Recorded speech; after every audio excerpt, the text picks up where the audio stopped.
Chaque jour, des millions de personnes à travers le monde savourent le poulet frit incomparable de KFC. Son croustillant parfait et son goût inégalé ont conquis les palais de générations entières. Mais vous êtes-vous déjà demandé comment ce poulet est produit avant d'arriver à votre table? Dans cette vidéo, nous vous emmènerons dans une visite exclusive à l'intérieur du processus de production de KFC pour découvrir étape par étape comment ce plat emblématique est élaboré, de la ferme au restaurant. Quel est le secret de sa jutosité? Comment obtient-il cette panure si croustillante? Et quels processus garantissent que chaque pièce conserve la qualité et le goût que nous connaissons tous? Tout a commencé dans les années 1940, lorsque le colonel Harland Sanders a créé une recette unique avec 11 herbes et épices, qui est restée secrète pendant plus de 80 ans. Cette combinaison spéciale, associée à un processus de production rigoureux, est ce qui rend chaque bouchée de poulet KFC si irrésistible. De l'incubatin des œufs à la sélection des meilleurs poulets, chaque étape est contrôlée avec précision pour garantir la plus haute qualité. Préparez-vous à découvrir l'incroyable voyage que chaque morceau de poulet effectue avant de devenir le délice que vous appréciez. Commençons. Le voyage du poulet frit de KFC commence bien avant d'arriver dans la cuisine d'un restaurant. Tout débute dans des fermes avicoles spécialisées, souvent appelées couvoirs, où des milliers de poules pondeuses produisent les œufs qui donneront vie aux futurs poulets de chair. Ces établissements modernes sont conçus pour optimiser chaque aspect de la production avicole. Chaque jour, ces fermes peuvent collecter des dizaines de milliers d'œufs, voire plus de 8000 comme mentionné, lesquels sont ensuite transportés avec le plus grand soin vers des installations contrôlées et sanitaires pour leur incubation. Les camions utilisés pour ce transport sont climatisés, afin de maintenir les œufs à une température stable et d'éviter tout choc thermique. Avant de commencer ce processus délicat, les œufs subissent une inspection de qualité méticuleuse, souvent par mirage, examen par transparence, et à l'aide de technologies de détection avancées. Seuls ceux qui présentent les normes les plus élevées en termes de taille, de forme et d'intégrité de la coquille sont sélectionnés pour poursuivre leur développement embryonnaire. Ensuite, ils sont placés dans des incubateurs spéciaux de grande capacité qui reproduisent avec une précision incroyable les conditions naturelles fournies par une poule mère. La température et l'humidité sont contrôlées au dixième de degré près, et les œufs sont tournés automatiquement à intervalles réguliers, généralement toutes les heures, pour assurer un développement uniforme de l'embryon et éviter que celui-ci n'adhère à la coquille. L'atmosphère à l'intérieur des incubateurs est également gérée pour optimiser l'apport en oxygène. Après environ 18 jours d'incubation, les œufs sont presque prêts à éclore. Mais avant que cela ne se produise, ils sont souvent transférés vers des éclosoirs, des machines similaires aux incubateurs, mais conçues pour les derniers jours de développement. Là, un système avancé de capteurs, y compris des camérateurs infrarouges et des analyseurs acoustiques, examine chaque œuf pour détecter d'éventuels défauts ou des embryons non viables. Ceux qui ne répondent pas aux exigences de qualité strictes sont retirés et, afin de minimiser le gaspillage, sont souvent destinés à d'autres usages, tels que la production d'aliments pour animaux ou de fertilisants. Au 19e jour environ, les poussins commencent à fendre leurs coquilles avec leur petit bec. Ce processus naturel, connu sous le nom d'éclosion, est le point culminant de l'incubation et peut prendre entre 6 et 8 heures. Une fois que les poussins nouveau-nés émergent de leur coquille, ils sont délicatement transférés vers une chaîne de convoyage spéciale qui les sépare des débris de coquilles et des œufs non éclos. À ce stade précoce, des vétérinaires spécialisés et des techniciens avicoles effectuent une inspection rapide mais approfondie de chaque poussin pour s'assurer qu'ils sont sains, vigoureux et en bonne condition physique. Avant d'être envoyés vers les fermes d'élevage, appelées poulaillers de croissance, les poussins reçoivent des vaccinations essentielles. Cette vaccination est souvent administrée de manière automatisée, soit par pulvérisation fine, soit par injection subcutanée, grâce à des systèmes de haute technologie qui garantissent que chaque poussin reçoit la dose appropriée. Cette vaccination précoce est cruciale pour les protéger contre les maladies aviaires courantes et assurer qu'ils grandiront forts et en bonne santé, réduisant ainsi le besoin d'autres traitements ultérieurement. De plus, ils sont placés dans un environnement chaleureux et contrôlés immédiatement après l'éclosion pour les aider à s'adapter et à prendre un bon départ dans leurs premiers jours de vie, avec un accès rapide à l'eau et à l'alimentation de démarrage. Enfin, les poussins sont placés dans des caisses de transport spécialement conçues pour maintenir leur confort et leur sécurité pendant leur court trajet vers les fermes d'engraissement. Ces caisses sont équipées d'une ventilation adéquate et de revêtements doux pour éviter tout stress ou blessure pendant le voyage. C'est dans ces fermes que commencera la prochaine étape, et la plus longue, de leur développement, dans un environnement strictement contrôlé où ils recevront tous les soins nécessaires pour atteindre leur taille et leur poids optimaux. Dès le premier jour de vie, chaque poussin destiné à devenir une pièce de poulet frit de KFC est élevé selon des normes de qualité extrêmement rigoureuses, axées sur la santé, le bien-être et une croissance efficace. Mais comment sont-ils nourris précisément pour garantir leur taille et leur saveur idéale? Et quelles sont les conditions de leur élevage? Nous allons le découvrir dans la section suivante. Une fois que les poussins arrivent dans les fermes d'engraissement, la phase la plus importante et la plus rapide de leur développement commence. Ces fermes sont des installations à grande échelle, conçues spécifiquement pour fournir un environnement optimal qui favorise la croissance saine et rapide de chaque oiseau. Ici, chaque paramètre est contrôlé avec une précision scientifique. La température ambiante, l'intensité et les cycles de l'éclairage, la qualité de l'air, taux d'ammoniac et d'humidité, et surtout, l'alimentation sont gérés en continu par des systèmes automatisés pour garantir que les poulets se développent dans les meilleures conditions possibles, minimisant le stress et les maladies. Pour assurer leur confort et leur bien-être, les poulaillers disposent de sols recouverts d'une litière épaisse et fraîche, généralement composée de copeaux de bois sec, de paille coupée ou d'un mélange des deux. Cela leur fournit une surface douce, absorbante et isolante qui aide à les maintenir au sec et propre, prévenant les problèmes de pattes et de peau. De plus, des systèmes de ventilation sophistiqués, incluant souvent des ventilateurs à extraction et des entrées d'air réglables, assurent un renouvellement constant de l'air frais, évacuant l'humidité, la chaleur excessive et les gaz potentiellement nocifs qui pourraient affecter la santé respiratoire des oiseaux. L'un des facteurs clés de la croissance rapide et efficace des poulets de chair est leur régime alimentaire. Dès leur premier jour à la ferme, les poulets reçoivent un aliment spécialement formulé par des experts en nutrition animale, adapté à leur âge et à leur stade de développement. Cet aliment est composé d'un mélange équilibré de protéines végétales, principalement du maïs et du soja, de glucides, de graisses saines, de vitamines, de minéraux essentiels et d'acides aminés nécessaires au développement musculaire et squelettique. Il ne contient généralement pas d'hormones de croissance, interdites dans de nombreuses régions, mais il est optimisé pour une conversion alimentaire maximale. Pendant les premières semaines, connues sous le nom de phase de démarrage, les poulets se nourrissent d'une formule légère et très digestible qui favorise la croissance de leurs organes internes, de leur système immunitaire et de leur plumage. À mesure qu'ils grandissent et que leurs besoins nutritionnels évoluent, leur régime alimentaire est ajusté en plusieurs étapes pour inclure une quantité progressive de protéines et d'énergie, assurant qu'ils atteignent le poids et le développement musculaire idéaux dans le délai le plus court possible, typique des races de poulets de chair à croissance rapide utilisées aujourd'hui. L'accès à l'eau fraîche et propre est tout aussi fondamental. Chaque poulailler est équipé de systèmes d'abreuvoir automatisés, souvent des pipettes ou des coupelles, qui garantissent un accès constant à de l'eau de qualité, maintenue selon des normes d'hygiène strictes. En ce qui concerne l'espace, les poulets élevés pour KFC ne sont pas confinés dans des cages étroites. Conformément aux pratiques modernes d'élevage à grande échelle, ils sont logés dans de grands bâtiments, où ils peuvent eux se déplacer librement sur la litière. Bien que la densité d'élevage puisse être élevée, les entreprises affirment respecter les normes de bien-être animal en vigueur. Il est généralement reconnu que les poulets qui grandissent dans un environnement avec suffisamment d'espace pour bouger et un stress minimal ont tendance à avoir une meilleure qualité de viande, ce qui peut se traduire par un poulet plus tendre et savoureux pour le consommateur.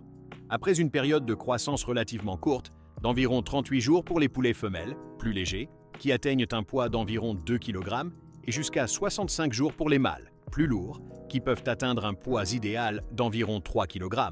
Les poulets sont prêts pour la prochaine étape de leur voyage, le transport vers la plante de transformation. La durée exacte dépend des spécifications de taille requises pour les différentes pièces de poulet produites. Mais comment ce transfert délicat est-il géré? Quelles mesures sont prises pour garantir que les poulets arrivent dans un état optimal, minimisant le stress qui pourrait affecter la qualité de la viande? Nous allons le découvrir dans la section suivante. Lorsque les poulets atteignent le poids et la taille idéaux pour répondre aux exigences de production, il est temps de les transporter vers la plante de transformation.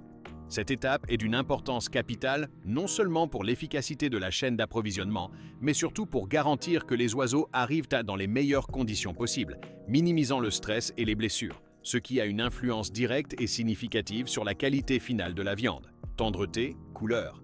Le transport est effectué dans des camions spécialisés, souvent appelés camions d'enlèvement, conçus spécifiquement pour le bétail vivant. Ces véhicules sont équipés de systèmes de ventilation performants, de plusieurs niveaux de cage pour maximiser l'espace et parfois de systèmes de contrôle de la température, en particulier par temps chaud.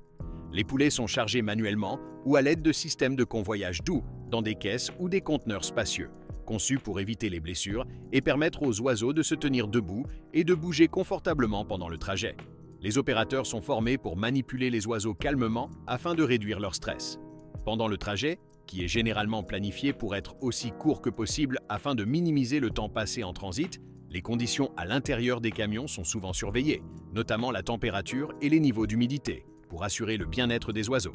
Une fois arrivés à la plante de transformation, également appelée abattoir, un protocole extrêmement strict est suivi pour garantir un processus rapide, efficace et conforme aux normes de bien-être animal, y compris celles approuvées internationalement par diverses organisations. KFC s'engage à utiliser des méthodes qui minimisent le stress et la souffrance des oiseaux avant l'abattage. Ce processus commence par un système d'accrochage doux et, dans de nombreuses usines modernes, un système automatisé ou un tunnel de relaxation à faible éclairage qui aide à calmer les oiseaux avant la prochaine étape. Ensuite, une technique d'étourdissement indolore et réversible ou irréversible est employée pour rendre les oiseaux inconscients de manière rapide et sans souffrance, conformément aux réglementations. Les méthodes courantes incluent l'étourdissement électrique, bain d'eau électrifié ou l'étourdissement en atmosphère contrôlée, exposition à des gaz inertes comme l'argon ou le CO2. Cette dernière étant souvent considérée comme plus respectueuse du bien-être car elle réduit la manipulation des oiseaux conscients. Une fois étourdis, les poulets passent rapidement à l'étape de saignée. Après cette étape initiale, les poulets passent sur une ligne de traitement où l'habillage, préparation du corps de l'animal, commence. La première étape de nettoyage initial consiste à les tremper dans un réservoir d'eau chaude, appelé échauddoir, à une température et pendant une durée précise pour détendre les follicules pileux et faciliter l'enlèvement des plumes. Ensuite, ils avancent vers une machine spécialisée équipée de rouleaux en caoutchouc souple ou de doigts en caoutchouc, qui retirent efficacement les plumes par friction, le tout sans endommager la peau délicate du poulet. Une fois entièrement déplumées, les carcasses de poulet sont soumises à une inspection de qualité visuelle et souvent assistées par des technologies d'imagerie et des capteurs avancés qui peuvent détecter des anomalies, des contusions ou des défauts de traitement. Ceux qui ne répondent pas aux normes de qualité élevées établies par KFC sont retirés de la chaîne de production. L'étape suivante est l'éviscération, un processus hautement automatisé dans la plupart des installations modernes. Une machine dédiée ouvre la cavité abdominale et extrait soigneusement les organes internes, cœur, foie, gésier, intestin. Ces sous-produits sont traités séparément pour d'autres usages, comme l'alimentation animale ou la valorisation énergétique, tandis que la carcasse principale est nettoyée à fond, souvent par aspiration et rinçage interne, pour garantir la propreté et l'hygiène maximale. Après l'éviscération, les carcasses passent par une étape de refroidissement rapide. Cela peut se faire soit par immersion dans de l'eau glacée, refroidissement à l'eau, soit par exposition à de l'air froid, refroidissement à l'air. Le refroidissement rapide est essentiel pour inhiber la croissance bactérienne et garantir la sécurité alimentaire, ainsi que pour améliorer la texture de la viande. Une fois refroidis, les poulets entiers sont divisés en différentes coupes standardisées: poitrine, blanc, cuisse, haut de cuisse et pilon, ailes et pilon seul, souvent appelés drumsticks ou pilons d'ailes. Chacune de ces pièces est ensuite inspectée à nouveau pour s'assurer qu'elle répond aux normes de fraîcheur, de taille, de coupe et de qualité visuelle de KFC. Avant d'être conditionnées, les pièces de poulet sont souvent pulvérisées ou immergées dans une solution spéciale, approuvée pour l'agroalimentaire, contenant des agents antimicrobiens. Cette étape est une mesure de sécurité supplémentaire pour éliminer ou réduire significativement la présence de bactéries de surface, garantissant ainsi que la viande est parfaitement sûre pour la consommation. Les pièces sont ensuite pesées et triées selon leur taille et leur coupe. Enfin, les pièces sont stockées dans des chambres froides à température contrôlée, juste au-dessus du point de congélation, où la viande est maintenue dans des conditions optimales jusqu'à ce qu'elle soit prête à être emballée pour l'expédition. L'emballage se fait généralement sous atmosphère modifiée ou sous vide pour prolonger la durée de conservation et maintenir la fraîcheur. Ces pièces soigneusement préparées et contrôlées sont alors prêtes pour la prochaine étape majeure, la panure et la friture, qui leur conféreront leur identité si reconnaissable. Mais qu'est-ce qui rend la panure de KFC si unique et le poulet si délicieusement croustillant et juteux? Dans la section suivante, nous lèverons le voile sur le secret de sa panure inimitable et sur le processus de cuisson qui fait toute la différence. Une fois que les pièces de poulet ont passé tous les contrôles de qualité rigoureux à l'usine et ont été stockées dans des conditions optimales, elles arrivent, prépanées ou prêtes à l'être, dans les cuisines des restaurants KFC. C'est à cette étape cruciale que leur est conféré leur goût et leur texture si caractéristiques. Ce processus n'est pas laissé au hasard. Il est suivi avec une grande précision pour s'assurer que chaque morceau de poulet KFC acquiert sa couverture croustillante emblématique et son assaisonnement irrésistible, qui le distingue de la concurrence. Le cœur du secret de la panure de KFC réside dans une recette spéciale, une combinaison unique de 11 herbes et épices. L'histoire raconte que le colonel Sanders a perfectionné cette recette dans sa cuisine il y a plus de 80 ans, et depuis lors, elle a été gardée sous un hermétisme absolu, l'un des secrets commerciaux les plus célèbres au monde. Seule une poignée de personnes haut placées chez KFC connaissent la formule exacte, et pour garantir que le secret reste intact, la combinaison des ingrédients de la panure est souvent produite dans différentes usines, puis mélangée par une entreprise tierce sous haute sécurité avant d'être expédiée au restaurant sous forme de prémix numéroté.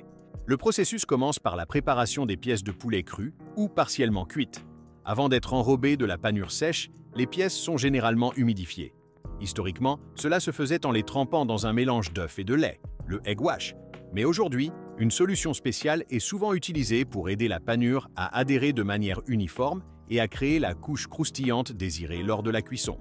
Ensuite, chaque pièce est abondamment roulée dans la mélange sèche de farine et d'épices. Ce processus de panure est méticuleusement conçu, souvent réalisé dans des paniers ou des machines rotatives, pour garantir une couverture complète et uniforme de chaque surface du poulet. Pour assurer que chaque pièce ait la texture croustillante idéale, la panure est appliquée avec un mouvement spécifique, souvent décrit comme « rouler et presser » (rumble and press). Ce geste, qui peut être effectué manuellement par le personnel formé ou par des machines dans les cuisines à plus haut volume, permet à la panure de bien adhérer à la peau humide du poulet sans former de grumeaux excessifs ni de couches trop épaisses. Le surplus de panure est ensuite secoué délicatement avant la cuisson. Dans le cas du poulet Original Recipe, les pièces panées ne sont pas immédiatement frites jusqu'à cuisson complète. Elles peuvent subir une étape de pré-préparation ou être directement placées dans les paniers de la friteuse à pression dans le restaurant. Si elles proviennent d'une usine ayant réalisé une pré-friture, elles ont été brièvement plongées dans de l'huile chaude pour fixer la panure et commencer à former la croûte croustillante, puis rapidement refroidies pour éviter l'absorption excessive d'huile avant d'être emballées et expédiées au restaurant. Ce processus garantit que la panure reste intacte pendant le transport et est prête pour la cuisson finale. Outre la fameuse recette secrète, un autre facteur déterminant dans la qualité constante du poulet KFC est l'uniformité de la panure. Pour garantir que chaque pièce, qu'il s'agisse d'une aile, d'une cuisse ou d'une poitrine, ait la même épaisseur de panure et la même texture croustillante, les employés de cuisine suivent des procédures rigoureuses, incluant des temps de panure spécifiques et des techniques validées. Cela permet d'éviter une panure trop épaisse, inégale ou qui se détache, assurant ainsi que chaque bouchée offre la juste quantité de saveurs épicées et de croustillant. Mais qu'est-ce qui rend la méthode de friture de KFC si différente et si souvent imitée, mais rarement égalée, par d'autres poulets frits? La réponse réside dans leur technique distinctive, la friture sous pression. C'est un processus qui encapsule la jutosité naturelle à l'intérieur du poulet, tout en développant cette couche extérieure irrésistiblement croustillante. Dans la section suivante, nous explorerons comment les restaurants KFC transforment ces pièces panées, arrivées de l'usine, en le poulet frit chaud et croustillant que nous connaissons et aimons tous. Après avoir été préparées et panées, que ce soit à l'usine ou sur place selon les formats, les pièces de poulet arrivent dans les cuisines des restaurants KFC, prêtes pour l'étape finale et la plus iconique, la cuisson. Chaque restaurant suit des protocoles stricts pour garantir la qualité et la sécurité alimentaire. Avant d'introduire les pièces dans la friteuse, chaque lot est généralement soumis à une dernière inspection visuelle rapide par le personnel pour s'assurer qu'il n'y a pas de défaut et que la panure est correctement appliquée. Une étape qui peut précéder la friture ou être intégrée dans le processus de panure est le marinage, ou simplement laisser reposer les pièces panées. Bien que les pièces soient déjà recouvertes de la légendaire mélange de 11 herbes et épices, il est crucial que ces saveurs aient le temps de bien adhérer et de commencer à imprégner légèrement la surface de la viande avant la cuisson. Un court temps de repos permet aux épices de s'humidifier légèrement avec la surface du poulet, ce qui aide à la liaison et à la répartition uniforme du goût. Vient maintenant le moment le plus attendu et le cœur de la méthode KFC, la friture. KFC utilise une technique unique et brevetée, ou historiquement associée à la marque, appelée friture sous pression, qui la distingue de la friture classique en friteuse ouverte. À la différence de la friture conventionnelle, où le poulet est simplement plongé dans de l'huile chaude à pression atmosphérique, la friture sous pression s'effectue dans une friteuse scellée, semblable à une cocotte minute. L'huile est chauffée à une température spécifique, et une fois le couvercle scellé, La pression à l'intérieur de la friteuse augmente à mesure que la vapeur d'eau s'échappe du poulet. Cette combinaison de chaleur et de pression a plusieurs avantages clés. Premièrement, elle permet au poulet de cuire beaucoup plus rapidement que dans une friteuse ouverte, souvent en 10 à 15 minutes selon la pièce, réduisant le temps de cuisson total et augmentant l'efficacité du restaurant.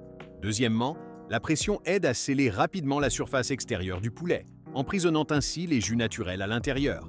Il en résulte un poulet incroyablement juteux et tendre à l'intérieur, même avec une panure parfaitement croustillante à l'extérieur. Troisièmement, bien que cela puisse sembler contre-intuitif, la friture sous pression peut en fait entraîner une moindre absorption d'huile par rapport à la friture profonde conventionnelle. La vitesse de cuisson et la formation rapide de la croûte limitent la quantité d'huile qui peut pénétrer la panure et la viande, rendant, paradoxalement, le poulet de KFC potentiellement moins gras que certains poulets frits traditionnels. L'huile de friture elle-même est également un facteur clé. Elle est maintenue à une température constante et filtrée régulièrement pour garantir la propreté et la qualité du produit fini. Une fois que le cycle de friture sous pression est terminé et que le poulet a atteint la température interne de sécurité requise, la pression est relâchée et le poulet est retiré de la friteuse. Chaque pièce est ensuite rapidement égouttée sur une grille pour éliminer l'excès d'huile de surface. Les pièces chaudes et fraîchement frites sont ensuite placées dans des bacs spéciaux ou des armoires chauffantes, souvent sous des lampes à chaleur ou dans des compartiments à température et humidité contrôlée. Cette étape cruciale, appelée holding, maintient le poulet à la température de service idéale, tout en aidant à préserver son croustillant extérieur jusqu'à ce qu'il soit commandé par un client. Cependant, il existe des limites de temps strictes pour le maintien au chaud, afin de garantir que le poulet servi soit toujours frais, chaud et de la meilleure qualité possible. Ainsi, après un voyage complexe et soigneusement orchestré, de la ferme à la cuisine du restaurant, chaque pièce de poulet de KFC est prête à être servie et dégustée par des millions de personnes à travers le monde, offrant cette expérience gustative consistante et tant appréciée. Mais comment KFC parvient-il à garantir que chaque pièce, dans chaque restaurant, chaque jour, conserve ce goût et cette texture inimitable qui font sa renommée? Nous allons l'aborder brièvement en conclusion. Du premier jour de vie du poussin jusqu'au moment où le poulet frit arrive à votre table, chaque pièce de poulet de KFC passe par un processus méticuleux et strictement contrôlé, conçu pour garantir sa qualité, sa sécurité et son goût inimitable. La combinaison d'une génétique de poulet sélectionnée, de pratiques d'élevage optimisées, de processus de transformation efficaces, du secret commercial bien gardé des 11 herbes et épices, de techniques de panure précises et, surtout, de la méthode de friture sous pression unique fait que chaque bouchée est reconnaissable entre mille et offre une expérience gustative constante. Ces étapes, renforcées par des contrôles de qualité stricts à chaque point de la chaîne, depuis la ferme jusqu'au restaurant, sont les piliers sur lesquels repose la réputation mondiale de KFC. Maintenant que vous connaissez les coulisses de ce processus, dites-moi, quelle est votre partie préférée du poulet frit KFC? Les ailes croustillantes, les cuisses juteuses ou les poitrines tendres? Laissez votre réponse dans les commentaires ci-dessous. Si vous avez aimé cette vidéo et appris quelque chose de nouveau, n'hésitez pas à cliquer sur j'aime, à vous abonner à la chaîne Méga Usine ou un nom similaire approprié, et à activer les notifications pour ne pas manquer plus de contenu incroyable sur la fabrication des produits que vous aimez le plus. On se retrouve dans la prochaine vidéo.